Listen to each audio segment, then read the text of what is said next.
ఒక గ్రామంలో అర్జున్ అనే ఒక చిన్నవాడు తన తల్లితో కలిసి ఉండేవాడు. అర్జున్ చాలా మంచివాడు, కానీ అతనికి కష్టం చేసే అలవాటు ఉండేది కాదు. ఎప్పుడూ సులువు మార్గాలు వెతుకుతూ పని తప్పించుకునేవాడు. ఒకరోజు ఆ గ్రామానికి ఒక సద్గురు వచ్చారు.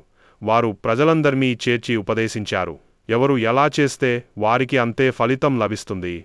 కష్టపడిన వారి ఫలం ఎప్పుడూ తీయగా ఉంటుంది. అర్జున్ ఆ మాటలు విని ఆలోచించాడు. నిజంగానే కష్టపడితే మంచి ఫలితము వస్తుందా? ఆ రోజు నుంచి అర్జున్ నిర్ణయం తీసుకున్నాడు. తల్లికి పొలంలో సహాయం చేస్తూ ప్రతిరోజు ఉదయమే లేచి పని చేయడం ప్రారంభించాడు.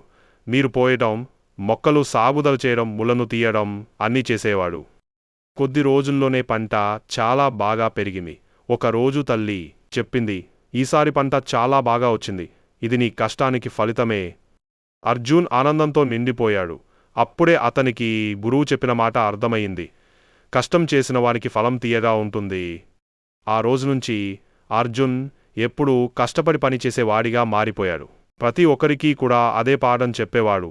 మీరు ఎలాంటి కృషి చేస్తే అటువంటి ఫలితమే వస్తుంది. ఎలా ఉంటే అలా ఫలితం ఉంటుంది. కష్టపడిన ఫలం ఎప్పుడూ తీయగా ఉంటుంది.